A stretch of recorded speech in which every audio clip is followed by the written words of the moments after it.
Bienvenidos a este podcast. En este espacio analizaremos temas clave relacionados con el transporte, la logística y el marco legal que regula estas actividades en México. En esta ocasión abordaremos un tema fundamental para el sector del autotransporte, como lo es el contenido de los contratos de transporte y los derechos y obligaciones que tienen las empresas transportistas de acuerdo con lo establecido en el Código de Comercio. Para ello nos acompaña la licenciada Frida Sofía Ramos, abogada especializada en Derecho Mercantil y asesor jurídico de una empresa dedicada al autotransporte llamada Transportes Internacionales Nuevo Milenio. Licenciada, muchas gracias por acompañarnos. Hola, ¿qué tal? Gracias por la invitación. Es un gusto estar aquí y poder compartir esta información. El gusto es de nosotros que nos recibió en tu empresa. Para comenzar y poner en contexto a nuestra audiencia, me gustaría que iniciáramos con algunos conceptos básicos. Cuénteme, desde su experiencia, ¿qué es el derecho y cuál es su función dentro de la sociedad? Mira, el derecho básicamente es lo que nos une a todos. Son las reglas que hacen que podamos convivir sin que todo sea un desorden. En un día a día de la empresa lo veo mucho, porque gracias al derecho sabemos hasta dónde llega nuestra responsabilidad y qué podemos exigir como empresa de transporte cuando prestamos un servicio. Ahora bien, centrándonos en el ámbito empresarial, ¿qué es el derecho mercantil y qué tipo de relaciones regula? El derecho mercantil es el que regula todo lo que tiene que ver con negocios. En nuestro caso aplica directo porque Transportes Internacionales Nuevo Milenio presta un servicio a cambio de un pago. Cada viaje, cada contrato, cada cliente entra dentro de esta gama del derecho. Por eso es tan importante conocerla y aplicarla bien. En este mismo sentido, ¿qué es el Código de Comercio y por qué es tan importante para las actividades económicas en México? El Código de Comercio es como nuestra guía principal. Ahí vienen las reglas que nos dicen cómo deben hacerse los contratos, qué pasa si hay incumplimientos y cuáles son las obligaciones de cada parte.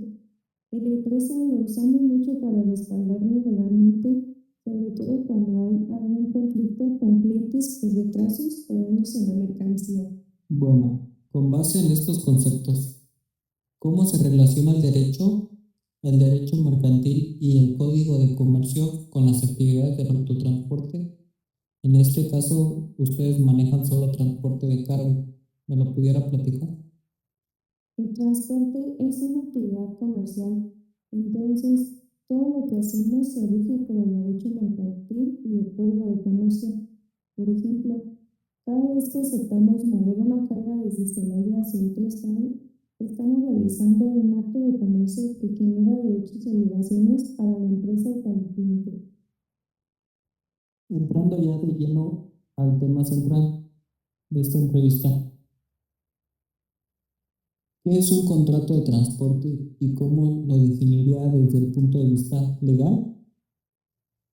Un contrato de transporte es el acuerdo que hacemos con el cliente donde dejamos claro qué vamos a mover, a dónde, en cuánto tiempo y cuánto se va a cobrar.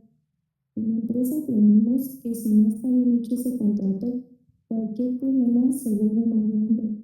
Así que siempre buscamos dejar todo por escrito. Para que un contrato de transporte sea válido y evite conflictos legales, ¿me pudiera decir cuáles son los elementos esenciales que debe contener obligatoriamente? Desde mi experiencia, lo más importante es que venga bien identificado el cliente, la empresa, el origen y el destino, el tipo de mercancía, el costo del servicio y quién se hace responsable si pasa algo. En Nuevo Milenio cuidamos mucho eso porque ya nos pasó al inicio que no se especificaban bien las condiciones y eso generó malos entendidos. Ok, desde su experiencia profesional, ¿me pudiera platicar qué errores son los más comunes que cometen las empresas o los clientes al celebrar este tipo de contratos? El error más común es confiarse demasiado y no dejar todo claro. A veces los clientes quieren hacerlo de palabra o no se describe bien la mercancía. Nosotros tuvimos casos donde no se declaró correctamente el tipo de carga y después hubo problemas por daños, así que ahora somos mucho más estrictos con eso.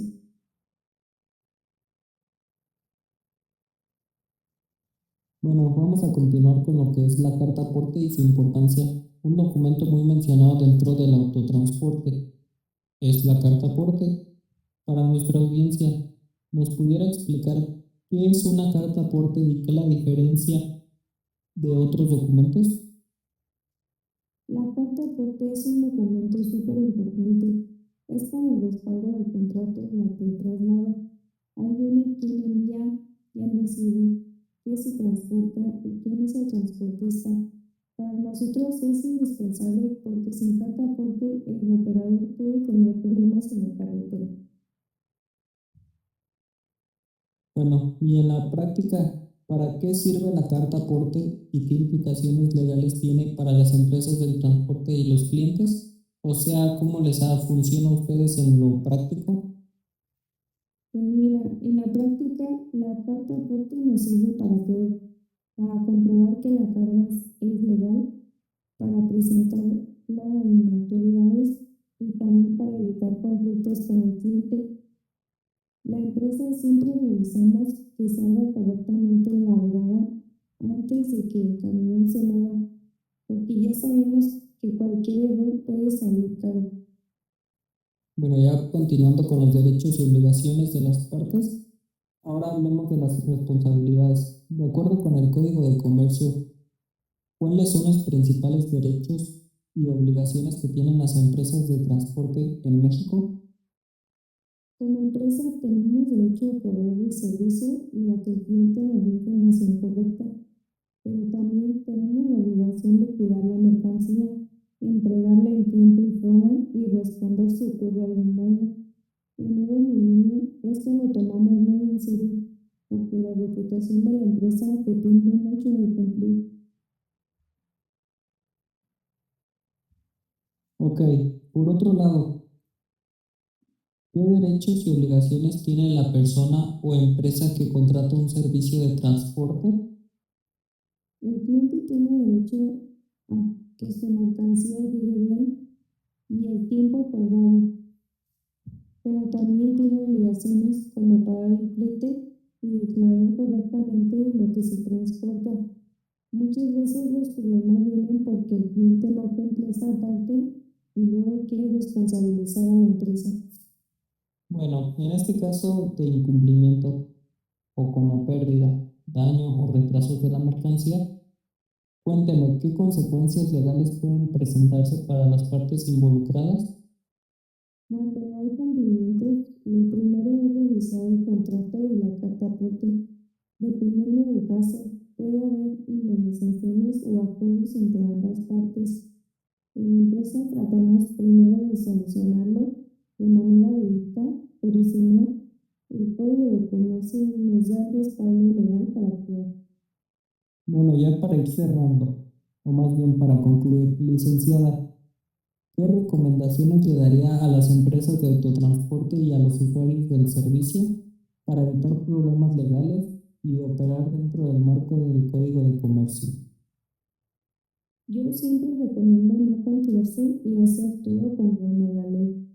Un buen contrato y una carta aporte bien hecha evitan muchos problemas.